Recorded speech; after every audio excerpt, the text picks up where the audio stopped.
Hi, everyone. It is great to have you here, both those of you who are able to join me live, as well as those of you who might be recording and watching this later.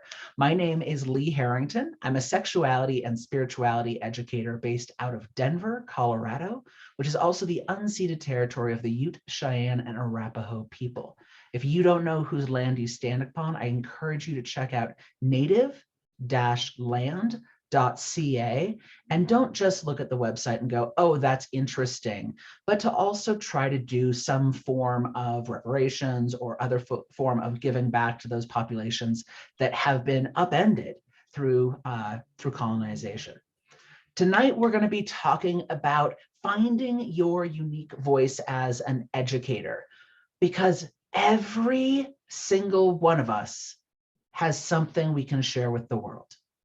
I truly and honestly believe that. Every single one of us has something we can share with the world. The question becomes, what and how? And who am I trying to reach? And how do I want to be in doing this stuff? There are so many different flavors of teaching, of getting things out of our head or out of our bodies and into the minds and bodies and spirit of others. So my hope is we are going to get a chance to go on a little bit of that adventure together of figuring out some of those answers, and hopefully me get to learn a little bit from you who are here as well. For folks who are watching later, the part that you're not going to get to be, you're not going to get an opportunity to be part of the hands-on, or at least digitally hands-on experience of sharing Jamboards. I'll try to verbally summarize some of it, but there is some of it that's only going to be available for folks who are tuning in live. So I want to let people know about that ahead of time. So if you hear me say things like, all right, let's flip over to that screen, if you're watching later, I'm sorry, that's not available to you at this time.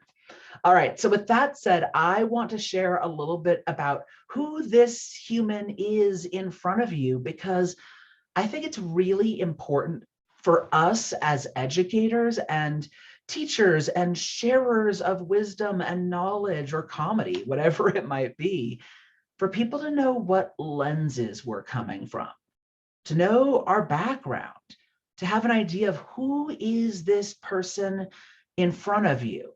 Because learning from me as somebody in their 40s, as somebody who's had a chance to be in front of folks for the past 20 years as some form of teacher, is very different than learning from somebody who's in their 70s, who might have a richness of knowledge from their life, but has only been teaching and sharing for the last 6 months. It's a different combination of flavors and experiences. So I want to share a little bit about me and where I'm coming from. All right. So I've been, as I mentioned, teaching for the past 20 years or so, and I've also had a chance to write a number of books. Though none of these are specifically on teaching, I've had a chance to have my name's on the cover of 10 books, which is so surreal. And I have another one coming out this year called Become Your Own Beloved, which is all about our relationship with ourselves. But for me, being an educator, being a sharer of knowledge and wisdom, one of the ways we teach is through the written word. Those of you who tweet, those of you who did live journaling back in the day, that can be a form of education. It's not always one person in the front of the room speaking to a whole bunch of other people. That's only one style. And I personally love cupcakes, which I think is important to know about someone. But as I mentioned, I am 43 years old. I am a white transgender man from the United States, which, as I am coming from the US, if I speak too fast, I find that's a trait of some Americans. Or if you find my accent is challenging, or you don't know an acronym or a word I use, please don't be afraid to ask it over in chat. I want to make sure that all of us are collaborating in our knowledge with each other. And if we can't understand each other, that can be tricky. Also, as somebody who is queer and kinky and multi-partnered and has been a former sex worker, that information comes into my work. So I will not, this is not a sex class. This is not about how to be a kink educator, but I know some of my examples do include those things because they're part of my life journey. I want people to know that ahead of time, that might come up in what I share.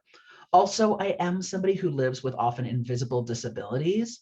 And so, and I've actually been having some back challenges. So don't be surprised if in today's class, I make a choice to pause, raise my desk, and then keep going, because caring for ourselves is key. I was blown away years ago, and it seems like such a simple thing we can do as teachers.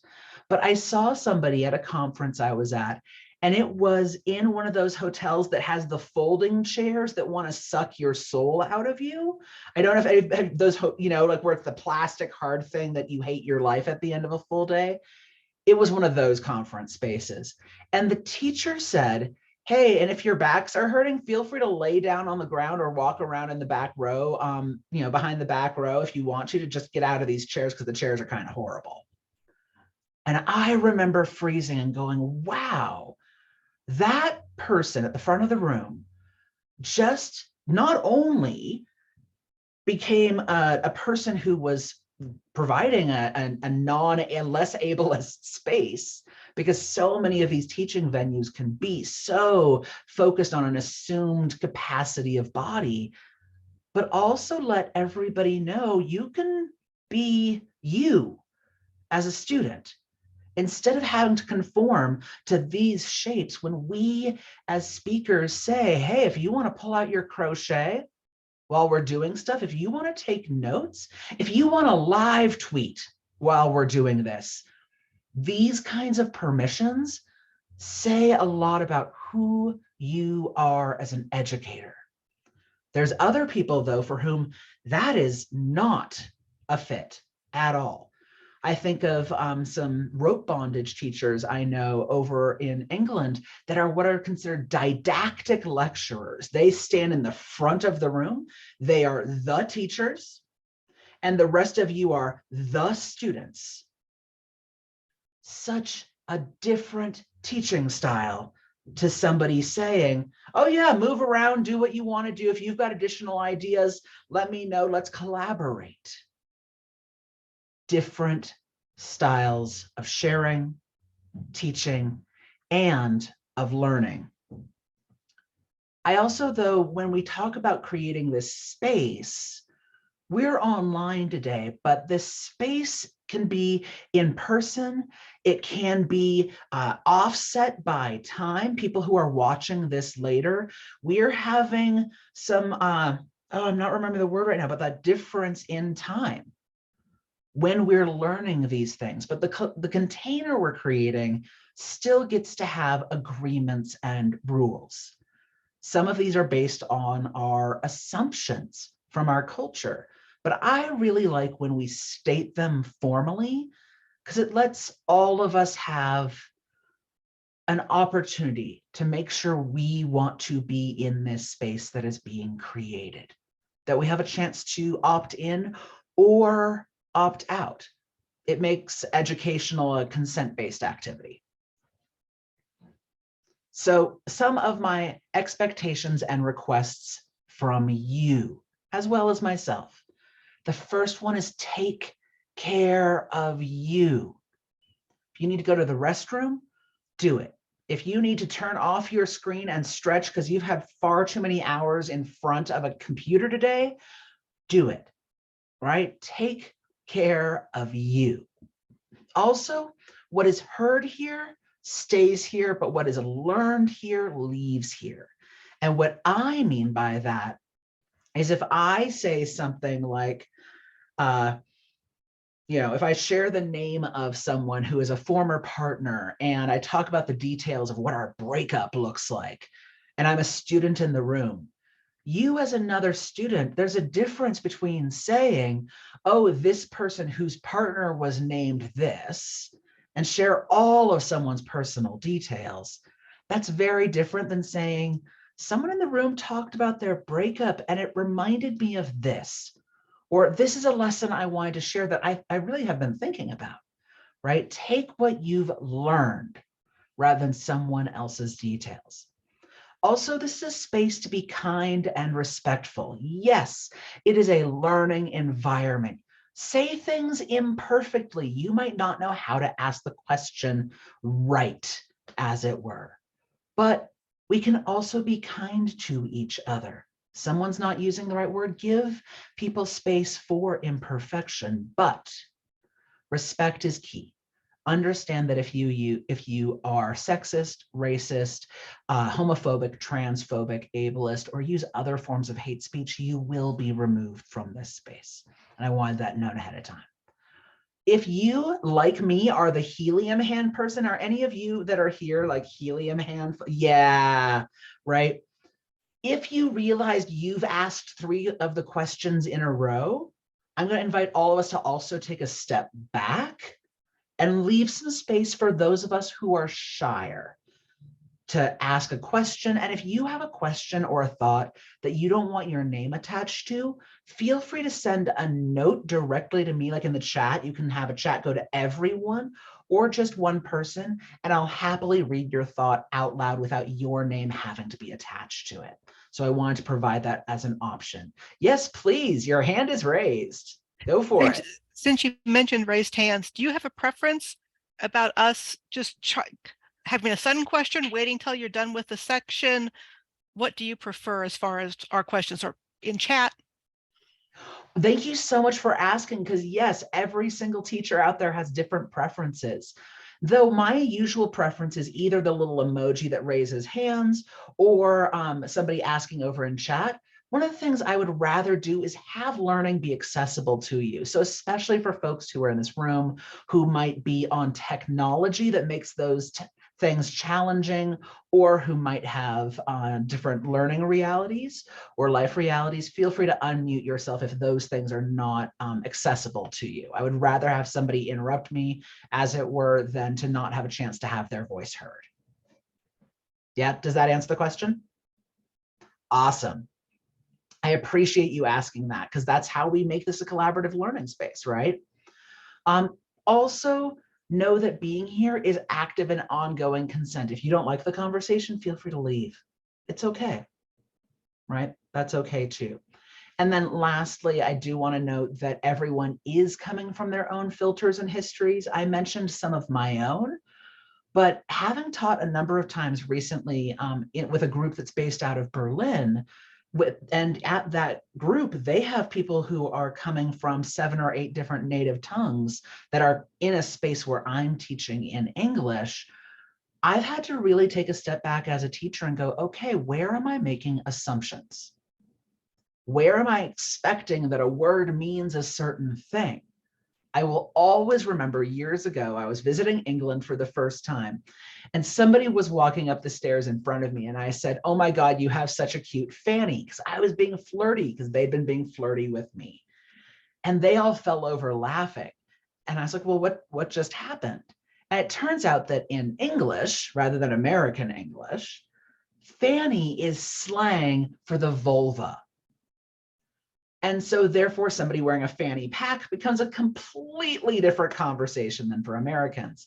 And so I bring that up because for some of us, our slang, even in our use of English, might be very different. So to give some space for that too.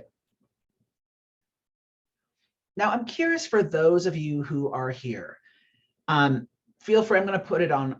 I'm just curious, how many of you feel free to answer over in chat if you're available to. How long have you been teaching? Are you a teacher right now? Are you somebody who's like, you know what, I know some stuff, but I've never taught before? Or maybe you're like, you know what, I've been doing peer education for the last 20 years, but now I'm doing more didactic and lecturing based stuff. How much experience are we coming from? Because there's about 10 of us in the room. So I'm curious. And I'm actually, for this little piece, I'm going to turn off recording so we can have a quick question about this without having to have that going. assuming I can turn off recording. Pause recording. Yeah, thank you all for sharing some of where you're coming from and a bit about, okay, teaching ceremonial literacy. Yes, wonderful. I love the variety that people shared because every single one of you is coming from a different place in your journey. We've got folks who have been doing this for over 20 years and folks who are brand new, that maybe you've shared things one-on-one in a peer-based discussion. A lot of people I know don't realize they're teaching when they sit down with coffees opposite their friend and share a piece of knowledge their friend didn't know about. It's a form of teaching. And in fact, it's one of the most powerful forms I've seen out there, for serious, because the amount that when trust is built already, the information that can be conveyed can be very different than the stranger voice. There's other people, though, that learn when there's a perceived expert out there. Jay Wiseman, who's another sexuality educator, and I were talking one day, and he was talking about how he can't get his usual paycheck as a teacher when he's teaching within 20 miles of home or 50 miles of home. And he refers to it as the 50-mile expert rule, that if you're within 50 miles of home, many people will not consider you an expert, and so therefore will not pay your expert rates. And that they'll fly somebody in who maybe even knows less than you do and pay them a full paycheck because there are some students, and more than that, some admin people, administrative people, who believe that the person who is exciting and new has a way to lure people into new information. But those are two very different learning styles. The distant expert, the best friend who's passing on knowledge, or the peer or the person one grade up for you. Makes me think of in Mandan, amongst Mandan people, for people who are doing a flesh hook suspension, who are going to be doing going on an Okipa ceremony. There is a person who is paired with them that is referred to as the kasika. A kasika is not there to tell you how to do this ritual. They're there to say, come on, kid, you can do it. It's not that. They are there to answer the basic questions. They are there to say, yep, this is normal. They're there to say, oh, you're terrified? It's okay, I was terrified too. Or, oh yeah, we've been doing it this way for the last 60 years, but we changed it at that point because of this. They are a knowledge keeper. They are a person who is not an expert, but there's someone who walked the path before, like a doula. Yes, that's a great example. A hook suspension doula. So a doula too is a way of sharing information. Where are we getting things out of our mind, our skin, our heart, our spirit, and into the minds, spirits, hearts, and skins of others? These are all forms of teaching and educating. Now, this next one I want to ask, because we're all coming from slightly different backgrounds, and I'm curious, why, and before you answer this question, actually, before you know this question, I'm going to make you go over to Jamboards, because we're going to do this adventure together. Now, Jamboards is a tool I got turned on to right before the pandemic, actually, and have loved it ever since. And you're going to go into that last folder there. It says tonight's unique voice folder, and there's going to be an option that says Jamboards. So I'm going to have you go ahead and open up that thing labeled Jamboards. And one of the things I love about Jamboards is it allows all of us to be anonymous. And you'll see, yes, please. I'm only seeing view capability. I'm not seeing any way to add anything. Oh, how curious. Let me see if I have a setting wrong. I really appreciate that. Set background, clear frame, rename, share. Ah, thank you. That should address it. Did that work? Yes, once you reload the page, it comes up with editing tools. Wonderful. So please, everyone, reload that page. I appreciate that information. So one of the cool things about Jamboards is that, and we're just looking at this first question, and the question is going to be why? Why do you want to do this? Why do you want to educate or teach or share? What is your why? And you'll see on the left-hand side, there's an option for a pen if you want to handwrite an option. Erase, which I actually ask that you not erase anything unless it's something that you wrote or put down. Please don't erase other people's work. There's an option for selecting, which if somebody has put an object down, you can kind of move it to the side, especially if it was your object. There's one below it that's a sticky note that allows you to create a Post-it note that you can type into.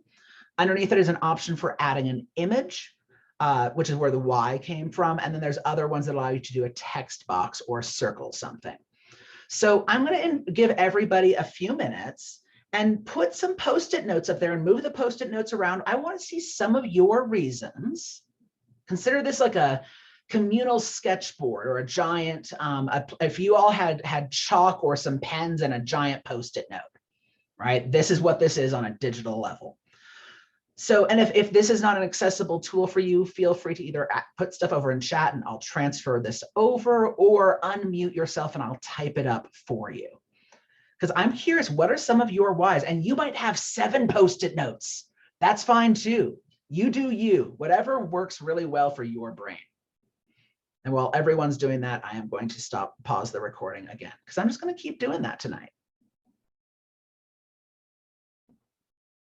I am loving some of these answers that have come up, and thank you all for your vulnerability, for sharing some of your own personal thoughts. Before I go forward, if you're watching this at home, take a minute to scratch down on a piece of paper some of your whys so that you can come back to them and think about them later. And what I love is the array of answers. We've got everything from helping people avoid mistakes that they've made to creating cultures and creating the culture that they want in the world. Well, for other people, it's about making community, right? Helping community level up, or the notion of love itself. But in some cases, it's about increasing accessibility, that they've gone to other classes and that it wasn't accessible in the ways that were needed maybe. Or maybe it's something as straightforward as to help people learn a new skill. For others of you, I see that it's a calling, that there is something in the core of your gut, in the part of you that connects from your body up to the spirit, like whatever it might be, that there is a part of it's like, this is what I'm supposed to do. Well, for others, it's about learning yourself. I don't know about you, but I certainly have times where I end up learning so much more because I had a chance to externally process. Because I had a chance to have it come out of my mouth and then go, oh shit. One of the slides I'm going to be sharing later, when I put it in this slide deck, I was like, oh God, I now have to think about this question. Even the process of designing a class can help some of us figure out our own stuff. But honestly, I mean, and we'll, I really appreciate all of you sharing those, but I also want to name some others that are maybe something a little that isn't always named, but I want to name out loud, which is that some of us do it because we need a paycheck. Right? Why you are teaching this class today is because you got to pay the bills. For others of us, we're teaching because it's a thing that we can give. I was asked recently, hey, can you give anything for this one charity basket? And I'm like, I can offer my time and my knowledge. Maybe it's because somebody asks you to teach on a topic. That was my very first class in the BDSM and kink communities. I had been doing adult films for a little while, and somebody came to me and said, hey, that thing we saw you do in that film, could you teach all of us how to do it? And I went, I guess so. I didn't know good pedagogy or teaching theory. I just figured you all want to know how to make crotch ropes. I can make some crotch ropes. Sure, let's do that thing. We already mentioned passion and energizing, but other people I know are doing this stuff because it's an opportunity for community status. Being seen as the expert is a reason some people teach. That is not bad. What is bad is when that place of power is leveraged and used in a corrupting way or as a way to be able to coerce people into situations of harm. So if you are someone that you're like, you know what, I just want to learn how to be a better teacher so I could teach at more events because I think traveling around is fun and I want a little ribbon on the bottom of my badge, go you. But learn these skills around pedagogy, around teaching theory and teaching skills, while also making sure you understand your power when you are handed those things.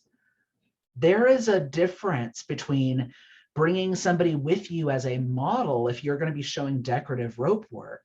There is a distinct difference between bringing somebody with you or interviewing people in advance as compared to saying, who here is willing to volunteer for me, and choosing the youngest and prettiest thing, as it were. That is not necessarily healthy for all people involved. So please check out your power if that is why you are doing this stuff. But if you have a reason of why you're doing this stuff, think about it when you're designing it. If what in designing your work and who you want to be as a teacher, if you as a teacher want to be there so that the next generation knows these things, then what in your teaching style you are developing creates cross-generational learning and bonding. Putting that into the stuff you are doing and designing helps make that why possible.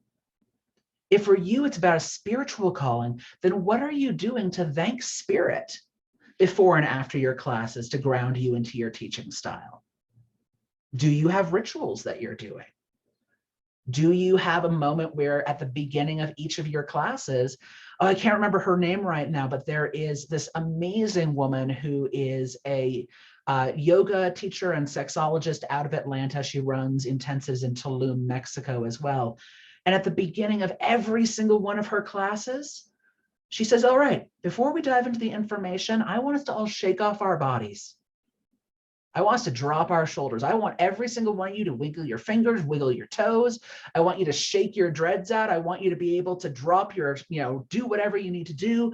Do it right now. And then she has everybody take 3 deep breaths together and release them. And she's like, all right, now that you are here, embodied, now we can learn together because my breath has shared breath with your breath. And when I saw that, I'm like, oh, you are in alignment with your why, right? Her why is about walking her yoga, walking her path. And so she puts it in every single one of her classes. It becomes part of her style. And I've seen people who have studied with her where I'm like, oh, I can tell you studied with her, because her embodied practice ripples down in educational generations. So to think about those whys as you are building the you want to have. So next thing I want to ask is about what you want to teach, right? What are some of your things you want to do? And we're going to go back to our Jamboards and look at our second slide and have you start dropping things in there. Remember, you can use some text typing if you want to. If you've got a picture you want to put on there, that's completely welcome. But we're going to go ahead and pause the video again and give people a few minutes to go over and just start typing in some of the things you want to teach on. What are some of your topics?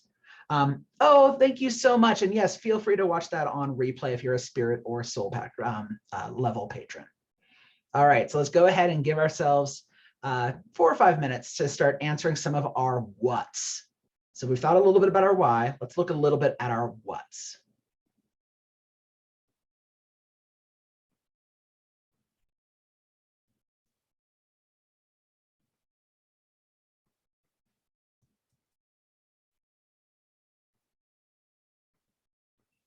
Assuming I can stop this. Nope, stop that.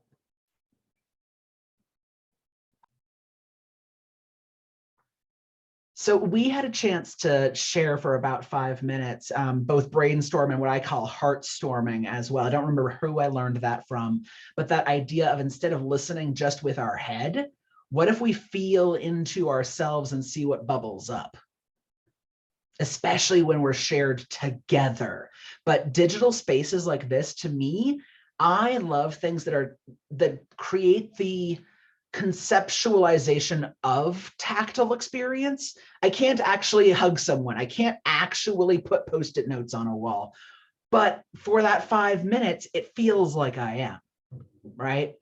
And so I like thinking about these things because when we see what other people are doing, we also might get ideas of what we ourselves want to do.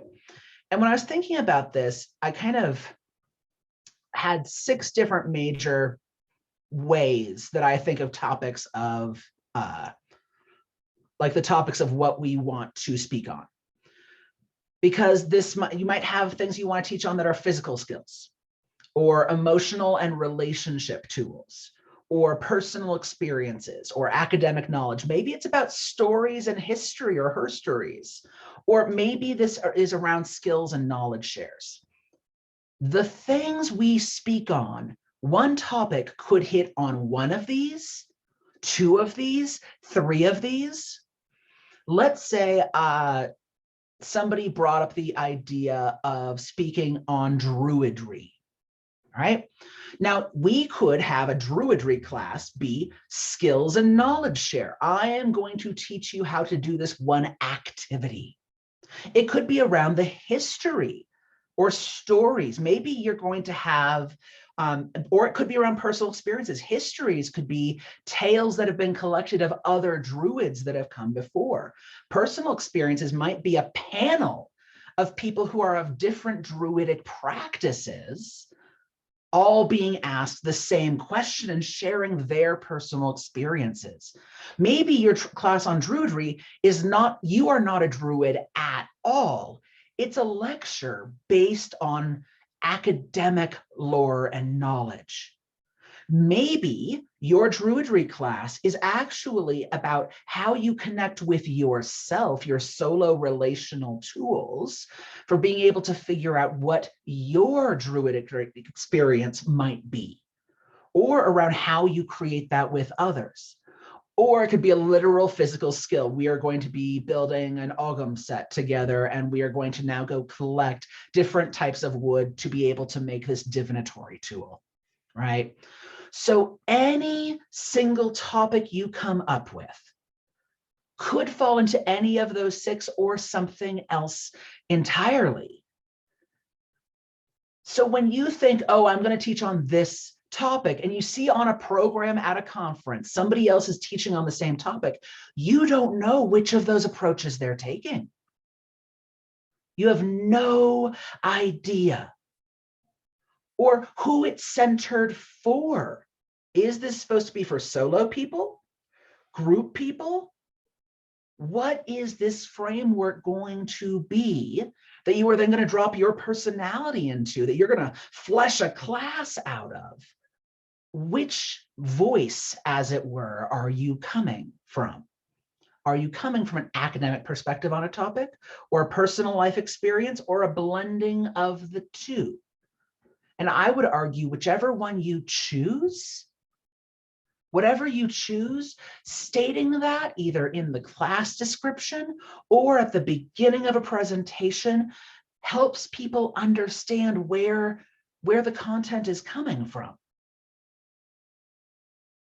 I've been to classes where people have said, this is the only way you can do something. Is that true actually for the topic? Is it true, though, that it is only what you would do for your path, or is what you're saying, scientifically speaking, this is the only way that we know of possible to do it? Those are 2 very different statements. But to share at the beginning somewhere that people can understand where you're coming from. Druidry explanation. Oh, okay. Somebody's sharing over in chat information about what a druid is. So I wanted to kind of plant that idea of the frameworks we can come from, and the concepts we can come from, the directions, I should say, we can come from when thinking about the topics we are considering. But there are a lot of other topics that you might not have been thinking about that you might have the possibility of passing on information about. So I'm going to keep going while folks are reading that over to the side if they want to about Druidry. So here's some of the things that I'm thinking about, that I think about when I consider what could I talk about or what could I share about. One of the first things I ask is, what am I passionate about? Yeah, people might be asking me to teach about rope bondage, but what am I passionate about that might have no relevance or perceivably no relevance to what's already been asked of me or what I've been considering? Maybe I have a class now that's entirely on choosing and connecting with divination decks because I am passionate about tarot and tarot collecting. Like, I love it. It was not on my list of shit I was going to talk about, though. Right? It was not on my list of things I was going to talk about. And then suddenly I realized, oh, wow, I'm passionate about this thing. Why not consider sharing that information? Maybe you have expertise in something, right? Because there are those of you who might have either spent a life developing information on things, those of you who might have an academic background in things, those of you who might have a multiple generational lineage of wisdom that has been passed on. None of those are better or worse. There are some forms of especially in a framework of white supremacy and European frameworks of academia being highlighted more than others that believe that that is the case. Nope. If you learn from your grandma who learned from their grandma how to do quilting, and you know how to do quilting in ways that are deeply embedded in your fingertips, you know more and have more to teach than people who might have at least more than people who have spent the last 20 years learning about the academia of quilting, but have never picked up a needle. Right? So I really want to encourage people to not put themselves down, as it were, if they don't have certain letters behind their name. Though those of you who have done the yogic ordeal known as a PhD or a master's, blessed be upon you, because shit, that is an ordeal. But think about, what do you know that somebody might not? One thing, right? And lastly, what's something you want to see a conversation about? What is not on that list right now? What is not appearing? There's a model out there for education referred to as an unconference. And under unconferences, it's if you have a thing that you want to have discussed, you don't have to be the teacher. You just have to be having the courage to propose an idea and put that Post-it note on the wall. Somebody that was in my life for a long time, they were at a rope bondage conference, which rope is coming up a lot because it's a thing in my life. And they put on the wall at a rope bondage unconference, they put on the wall self-suspensions. And people were like, oh, cool, we'll put the self-suspension over here during this time period. And everybody rounded up and looked at her and said, cool, so you're going to talk about self-suspensions? And she said, no. I mean, I could show you what I know, but it's bad. And they're like, well, what do you know how to do? And she put some rope around her hips, half tied it off with a little bit of a half hitch sort of thing, threw it over the overhead point and lifted herself up with her arms, hand in each rope, and just lifted. It worked. But and people were like, what are you doing? She's like, I put it on there because this education needs to exist and it's not out there yet. If y'all are here in this room, why don't we talk about it? Her education that she was offering was the courage to put that Post-it note on the board, because it was a conversation that wasn't happening. Now there's self-suspension classes all over the place. You can buy a book on the topic. Shay Tiziano's Flying and Tying and Flying. Anyway, and I get no fiscal backing for that at all. I just think it's a good book. But to consider as well that some of the things that you might be able to pass on, including the courage of knowing what you don't know but want to see in the world. Because maybe the kind of educator you want to be is peer discussion leader, right? Or peer discussion space holder. Not facilitating things with specific questions, but just saying, hey, how about we have a munch or a social gathering about this topic? You are being an educator because you're creating a space for education to take place. So these are all different places. When you are thinking, what do I have to offer out there? These are some of the questions I would have you consider. Because sometimes the answer of what you're going to speak on is because someone asked you. That was my first class. My first formal class is because somebody said, can you do this thing? And I went, I guess. Other times, though, you might be done doing that. I took over a year-long hiatus from teaching rope bondage in public because I was burnt out. I'd lost my joy for it. Just because people were asking for it doesn't mean you have to do it. Now, is it possible? Does that mean that that's not going to happen? If you don't do it, nobody else is going to do it potentially. Or it might be your opportunity as the person who's been teaching it for the last 10 years to post a thing on your social media to say, hey, such and such event is looking for somebody to teach or lead a group discussion on blank. If you're available, go apply. Using your platform to raise up other educators who haven't been invited to the table yet. Especially for those of us who have large platforms, I encourage you to do that whenever you can. So the next question I ask when I'm thinking about what kind of educator I want to be, I just realized that there's a thing over in chat. My career coach told me that just because I'm good at something I like, it doesn't mean I have to do it. Yes. Oh my gosh, so real. Seriously, so real. Thank you for sharing that. Yeah, just because you're good at something or you like it doesn't mean you have to do it. Oh, I love that. So the next question I like to ask myself is, what do you want your students to feel? Right? What will you do, and what will you do to feel the way you want to feel?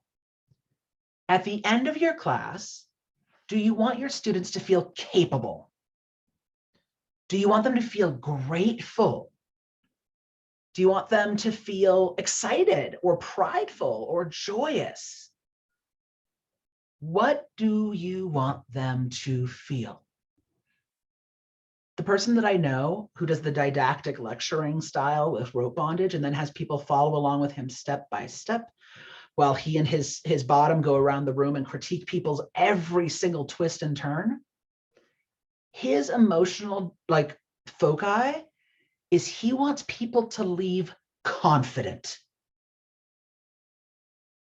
Right? He wants people to know that if they followed it step by step, that they can go forth and do it well. That is his oomph. I've had other classes that I teach that I want people to go out and feel okay about themselves. I have other things that I've done where I want people to leave happy and joyous and excited about a topic, right? Excited about a topic. If you have never asked yourself this question before, I cannot recommend enough getting a copy of this. This is the emotion, it's called an emotions wheel, or it's got a number of different things. But to look at, there's a lot of different systems out there that list huge arrays of words. And find on these things when you're thinking about a class or when you're thinking about teaching in general, what kind of teacher do you want to be? And think about these, the ones you do want people to feel and ones you don't want folks to feel. You can't always control either as a note. You can't. But I might go, you know what? I want people to leave this class feeling playful. Or I want somebody to leave this class and feel really inquisitive about learning further. But those are different feelings. I know people are just like, I want people to leave the class glad they attended the class. Okay, cool. So what you're saying is you want people to not be bored. That's fine. You will create a teaching style that you will try to reduce boredom. Awesome. That's fine. Right? Or maybe you have people, you are going to be doing a class on healing from trauma. And you're not thinking about, oh, I want people to feel powerful or optimistic. Maybe it's you want to create a space where people feel more secure. Or maybe there's a little bit of hope. Or your desire for this class is to create somewhere where people don't feel repulsed about the topic of sexuality. It's about creating a space where repulsion is kept at bay. So when you're thinking about either designing a specific class or you as a teacher in general, think about some of your emotional drives. All right, think about some of your emotional drives. None of them are better or worse. But I think, for example, of pastors that I know, right? Up there at the pulpit doing their thing. Some pastors want to make you cry. Like they are straight up loving emotional sadists. Where like they want you breaking down every single Sunday, just heart cracked open. Nah.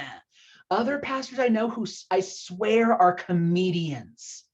They want you laughing. Other people who want you to buy in. They want people hooting and hollering and saying, hell yes, amen, amen, every single row of the church. They're all pastors. But they are bringing education around the word of the Lord, as it were, from that framework. They are doing it from such different emotional direction in combination then with what they know about. Because I have seen people teach the same person, teach the exact same class on basic power exchange relationships, dominance and submission and authority transfer. And I have seen one of them be a didactic lecture where they wanted people to be taking notes, and the other one that they hosted as a facilitated discussion for folks to be able to be vulnerable, right? So it even creates different modes. So we've got these emotional directions, we've got a topic, but you've got emotional directions, you've got the why, you've got the shape. That could be so many different things. It's about how you want to construct it, how you want to feel into it. So this next piece I'm going to throw out there, and you're going to have a chance to look at the PowerPoint later. I encourage you, take the PowerPoint and print it out, this slide and the next 3 slides after it. And literally with a pen, cross out the ones that are not you. That you're like, fuck no, I never want to be that educator. And then if there's ones that you're like, absolutely, circle them, right? But we're going to do it verbally here, or verbally and or chat, whatever feels good to you. And we're going to do it 1/4 of these options at a time. And these are just the options I brainstormed. I'm sure you have other ones. And these are styles or approaches to education. All right, styles or approaches. So I'm going to show this first one. And if you're like, absolutely, I'm that, or hell no, I am never that, feel free to unmute yourself or throw something over in chat, especially if you're game, your why. But you don't have to. I'm also just curious, fuck no, I am not blank. Totally welcome to. All right, so I'm going to put this first one up. So this is, what kind of educator are you? So I'm going to read these out loud, or you can read through them yourself, but I'm going to read them out loud for folks that is best for. The ones that are listed here are academic, activist, actor, adept, advisor, advocate, aid, ally, antagonist, apostle, assistant, author, authority, bard, blogger, celebrity, champion, chronicler, clown, coach, comedian, communicator, confidant, controversial, or counselor. So are any of those that you're just like, that is totally me? Fuck no was for an academic. Right. For some people, for me, one of the ones that's really hard for me is when people call me an expert. Like I flail against the word expert, but once in a while, honestly, I will lean into the fact that I'm an expert in blank if I am trying to defend people's honest life experience to academic spaces. I will pull out that E word as a way to be able to say, no, those people who are in this room, especially when there's a group of us, I will use the E word, that expert word, as a shield for my community. Counselor, yes, for you, coach, counselor, and advocate, just make your heart resonate. Like those are, your fingers know how to do that one. Yeah. And for you, very academic, beautiful. What I love is even in a room of 10 of us, we have a fuck no and a hell yes on the same teaching style. That makes me so happy. I love this. No clown or comedian for you. Yes. And I love that you are not an antagonist. There is an entire teaching style of devil's advocate, right? That is that antagonist. Well, what if? Well, what if? What if?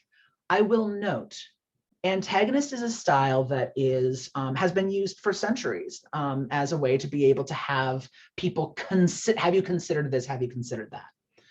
If you are taking an antagonistic approach, please check yourself. If you have theory around a topic and the person you're talking to has lived experience, that's weaponizing things oftentimes. I have seen especially a lot of folks that I know who are BIPOC that have had people say, well, what if slaves had ... Don't be that human.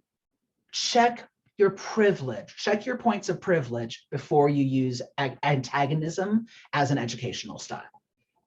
Let's see, definitely you're an activist. I love that. Part of why is because I want to be, but part is just because I have to be. Oh, I love that. Hey, friends, this isn't accessible. Yes. Yes. Right. Not clown, not antagonist. But I've seen people do, there's an entire concept. I'm trying to remember the tribe out of from here on Turtle Island. But there's a term that I remember called heyoka. A heyoka is a sacred fool. They are the person that by being over the top and comedic, they point out fallacies in logic in a ritualistic setting that has been deemed appropriate by tribe. That this is the thing that, that is able to be said by only this person. Because if everybody's saying, oh, yes, of course you could do that. Of course you could do that. Having the clown come in and be like, but if you do that, are we all going to die? That's a certain form of education. From Lakota, thank you so much. I appreciate that. I teach as an authority when I teach 101 level because it makes people feel safer. I love that. Yes. And my style is definitely controversial and it relates to championing as a verb. Ooh, right. Are you a noun of these things or are you verbing it, as it were? Are you a clown or is clowning part of your approach? Or is it an adjective? You're a little clowny from time to time. You can take almost any of those words and play around with them and see which ones feel good in general, which ones feel bad in general, which ones might be something you can pull out for this one topic. Counselor, there is that notion of counseling as like a close, intimate thing, but I was a summer camp counselor in a different part of my life. And you can tell if you attend my rope bondage classes. All right, kids, we're gonna have our knot turn around here and turn to a happy little bunny. And then there's an alligator that eats the bunny and everyone dies. Let's go, right? It's summer camp counselor. And so even with any of those words, these notes are for you to think about, not for, even if you have a friend that you co-teach with, if they see these things, they will not interpret them the same way. Counselor could have been summer camp counselor, could have been academic counselor, could have been pastoral counselor, right? Very different approaches, same word. All right, let's look at this next list out there. And again, think about for yourself which ones are hell yeahs and which ones are definitely no's. Demonstrator, designer, devil's advocate, which I mentioned before, director, disseminator, distributor, drill instructor, evangelist, expert, facilitator, friend, genius, guardian, guide, guru, headliner, healer, helping hand, hero, historian, hotshot, information source, instructor, interpreter, interrogator, leader, lecturer, living example, lore keeper, and magpie. So are there any for you that you're like, absolutely yes, absolutely no, or maybes, especially if there's whys? Let's see. Facilitator, nouning all of mine. I love that. Facilitator, healer, and guide. Yeah. And some of these pieces might be pieces that you claim as an identity, and others are a driver behind us. Healer, for some people, I know healing is a thing they do. And for other people, healer is a part of their integrated spirit or self or soul. And it is a backbone that everything else hangs off of. Let's see, we've got historian in my professional life, so it always creeps in where we've come from and how things have changed. Right. And if we go back to that notion of druidry as an example we were using earlier, druidry, are we talking about, if we're talking about modern druidry, are we talking about its current modern practices, or adding the historian element on top, how we got here, right? Some people will do one, some people will do both, some people will only do history, right? Let's see, interpreter and translator, guide, love this. Information source, absolutely, I can see that for you. Demonstrator, facilitator, we got a couple of facilitators in the room, love that. A friendly facilitator. Oh, I love that nuance. Yes, yes, yes. And helping hand. What's the opposite of drill instructor? That's how I feel. That could be doing offerings. That could be providing examples. What are some things that might be opposite of a drill instructor?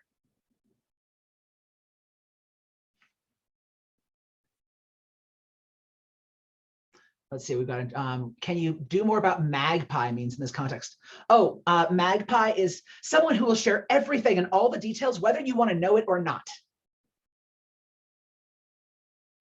Because I know folks that will tell you all of the details of the everything. If folks are not familiar with Nerd Night, Nerdnite, it's amazing. The idea was originally founded because it was this guy who couldn't stop talking about his PhD. He just was such a magpie about all of the information everywhere. He would talk about the parasites on the birds and was just in it. And his friends said to him, dude, how about this? What if we go to a bar, we all get drunk, and you talk as long as you want to about bird parasites.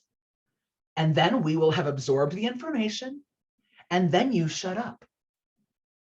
Can you do that for us? And their friend was like, oh my God, that's amazing.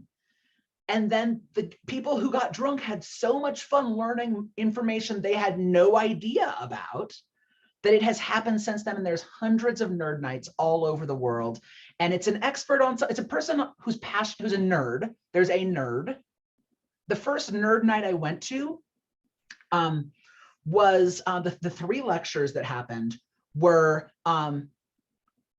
the history of human to octopus relationships in Pacific Rim mythology, cheese, and it was just called cheese, and The fashion found in one specific archaeological dig in the Ural Mountains, including outfits that had been made out of the reconstructions. I didn't know I needed these things in my life, but these magpies that were so passionate about their thing delivered it with exuberance. Let's see. I learned best by picking up on little treasures of wisdom. Oh, I love that, picking up little treasures of wisdom from those around me. So I like the idea of teaching with that mentality and giving those pieces. Beautiful. Information source, because my autistic info dumps are my superpower. Yes. Yes. I am so confused when people say that info dumping is not a useful technology. I think as long as consent is present, it's amazing. It is an amazing tool. Let's see, some of my classes are very information source. Here are the things I've gathered. I love that. Or is that magpie? Honestly, self-definition is one. And two, my difference would be level of exuberance. That's my personal difference.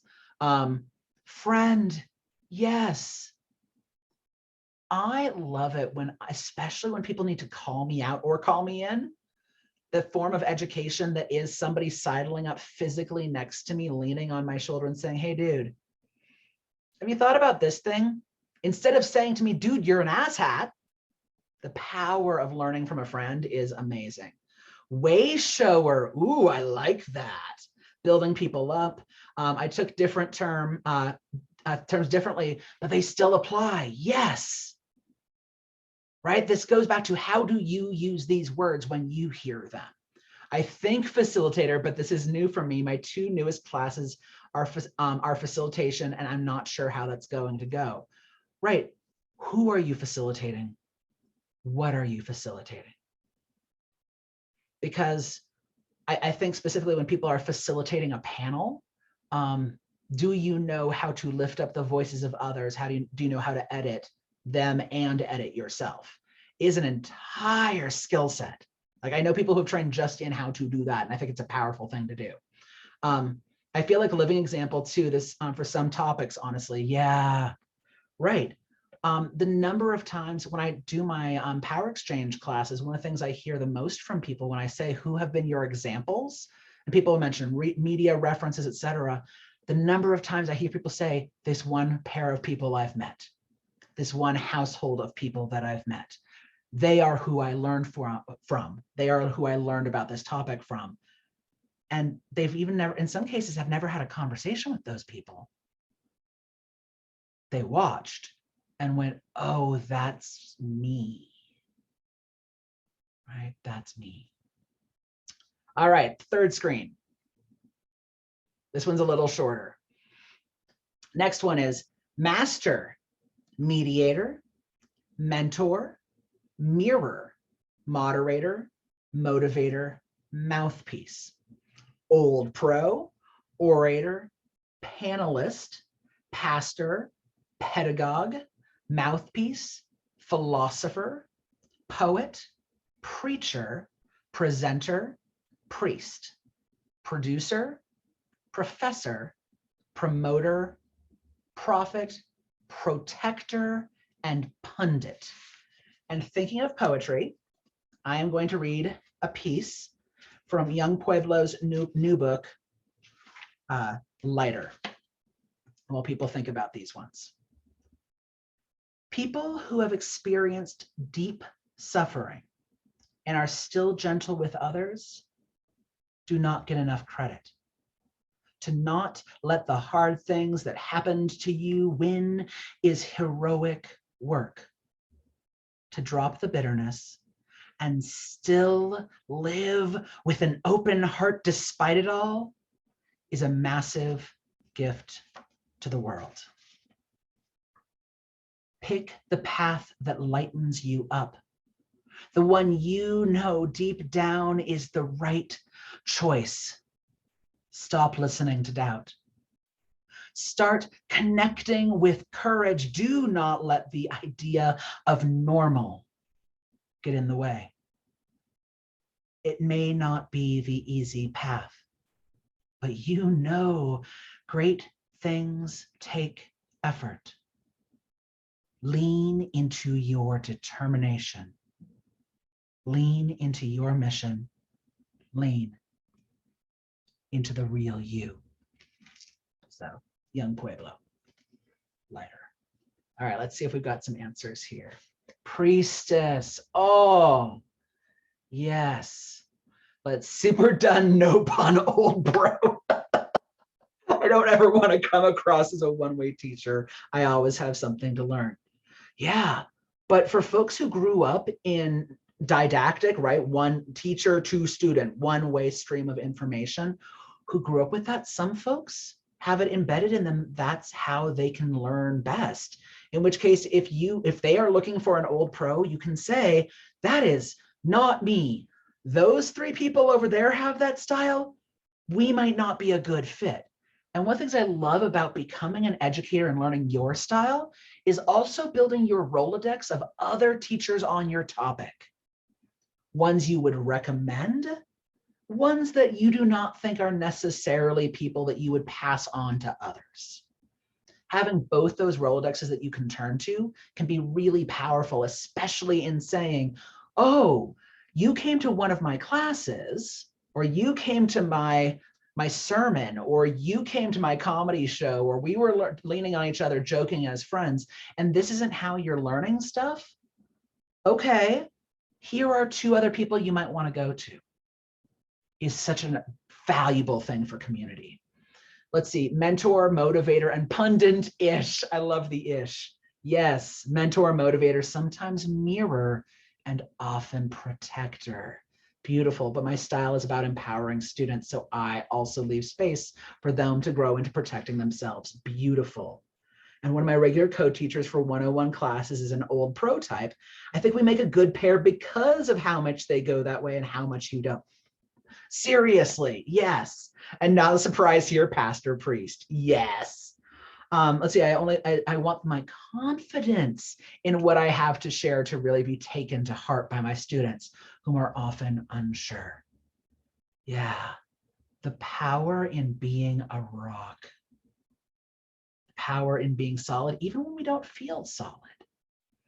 And one of the things I love is that if I have 7 or 8 major ones I fall to, or even one, if you couldn't tell, one of my major archetypes is storyteller. That's one of the ones I default to, right? Storyteller, play partner, poet, friend. There are certain ones I default to, and camp counselor, as well as sermon writer. These are things I default to. But by having 7 or 8 others that I can use as a tool, on days I'm not feeling solid. I was trying to teach at a rope bondage conference years ago, and I had walking pneumonia, and that's a great combination for being a teacher, right? So I would teach a class, run out into the hallway, vomit, and come back. Great system. And so I know, right? You came right back to the word vomit. Sorry about that. And one of the things I realized is camp counselor, even if I was teaching a class that normally would be, was not going to happen. Storyteller was almost broken. I didn't have that energy. What I did have, though, was clear instructor or informer. I was like, okay, everybody do this step. Take a breath. Okay, we're going to do the next step. Okay. And I did it slow and calm because it's a thing I had. It wasn't my primary preference. It wasn't my day-to-day voice. In the same way that when I'm physically sick, I'm not bubbly and excited or whatever. When I'm dealing with depression, I'm not those things, but I have instructor that I can pull out on those days I'm not feeling up to it. Right now, so the class dictates it, but even where am I today? If your kids are sick and stressed, and maybe your yoga standard grounding breathing thing may not work, or may be exactly what you need. So by having some of these to lean into or lean away from, it might even be some of your day-to-days, your default voice that you say fuck no to this week. right? Normally you are an academic, but today, not an interest. Today we're going personal storyteller, right? I know academically I could speak about all of these issues affecting this population, but today I'm going to tell you about what happened here on the way to work. All right, and then our last screen of these. Questioner, raconteur, rebel, representative, rhetorician, sage, rhetorician, yeah, okay. Sage, scholar, sensei, servant, shepherd, shocker, spacekeeper, speaker, specialist, spokesperson, storyteller, substitute, talker, teacher, theatrical, thespian, trainer, trickster, troublemaker, tutor, virtuoso, wizard, writer, and honestly, the next one is whoever you are. Because you are amazing. You are important. You are special. You are unique.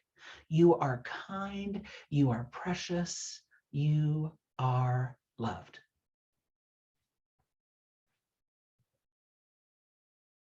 There are so many shapes out there. I have events that will let me show up because I am a troublemaker. They will just say, show up at the door, we will give you a free pass as long as you play in public and have obnoxious conversations with people till 2 a.m. I'm like, on it, thanks. Right, I can show up at Dark Odyssey or Cope anytime I want to, because they know I'm a troublemaker, and in doing so, I become a living example. I have a friend of mine that they teach kink through doing shock scenes. And then afterwards, when people are like, oh my God, that was the craziest thing ever, he'll turn to them and say, oh, you want to see how I throw that needle? Yeah, I totally do. But I can never do things like that. And they're like, yeah, but what if you learned how to do one needle? Oh my God, yeah, I want to learn that. So by doing crazy ass things, he helps people step into 101 that would have never believed they could do stuff. Because teaching takes all types, including you, right?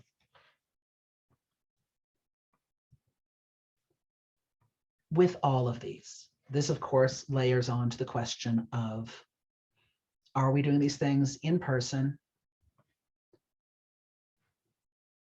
or are we doing them online? Some of them are hard to modify, right? People who are tactile learners, it can be tricky if you can't physically touch the things. But as you just saw with Jamboards, there are things that can ease into it. Okay, fine, you can't all breathe perfectly in time together, but can we all unmute ourselves for a moment and breathe at the same time and you can hear the breath of 10 other people? Yeah, you can. So to think, do your styles apply better for online? Do your styles serve for in person? Do your styles serve in the written format? Right? For some of you, writing a 10-minute keynote speech, perfect for communicating your style. For other people, the idea of doing a 10-minute keynote speech sounds like putting like pins under your fingernails. Never ever, why don't you love me? Right? So to think about, once you've got these ideas of some styles and some whys and some hows and some different content concepts, and then look at what other people are doing, and then remembering you don't have to do things at all like them, or you get an inspiration because you saw something you'd never seen before and a possibility opened up that you didn't know was possible. To me, these are some of the ingredients we put into finding our unique voice. Knowing that, like in all things in life, some things are threads that stay with us since we were babes until when we are on our last breaths, and others are things that come and go. I've been a storyteller my whole life, but the part of me that's an academic has come and gone when I'm dealing with the most anxiety. Things shift over time. So to also give yourself permission that if you've been teaching for 10 years on a topic, you could set that topic down, or you could try coming at it from a different direction, or come from a different tone, or a different venue.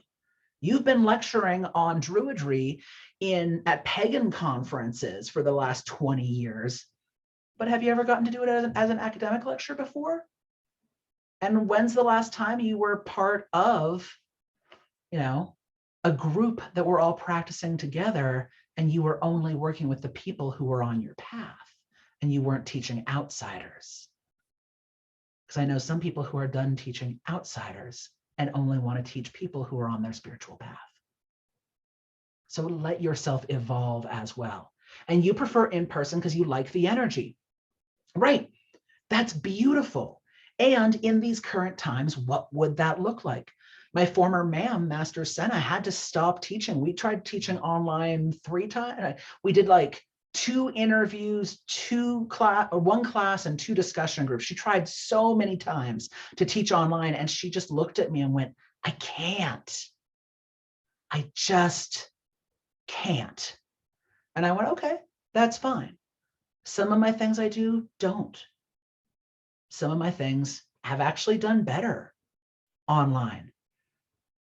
Some modalities have been amazing in long distance collaborative constructions that couldn't have happened without people in Ukraine and England and the United States and Australia being able to be in the same class.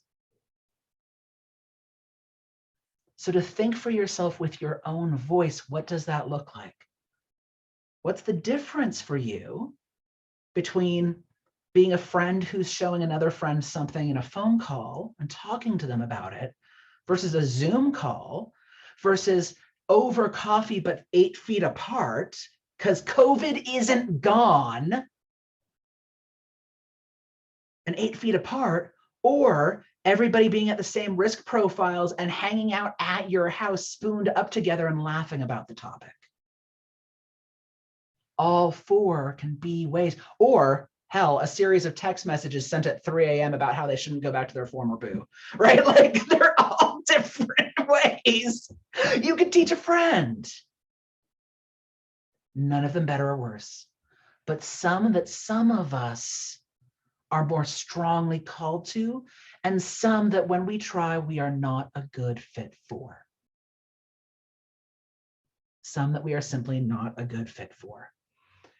And that my hope, to close this out, my hope with this is to remember to be compassionate with yourself as you build or evolve your voice. Be compassionate with yourself, because so many of us are compassionate with our students, but practice being compassionate with yourself. And that teaching is a practice, and so therefore it takes practice. Nobody became an expert at something by doing it perfectly the first time. It takes courage to be imperfect at something. Be courageous. And then finally, go forth and educate, and along the way, continue learning. So here, I'm going to wrap it up for those of us who are joining us in recording. It's been an absolute delight having you here. You can look at the PowerPoint separately. We didn't go through every single slide. And remember, you can print out those pages and go to town with a pen, or however you best work. It's been a delight. My name is Lee Harrington. My website is passionandsoul.com, and I look forward to seeing you soon. Take care.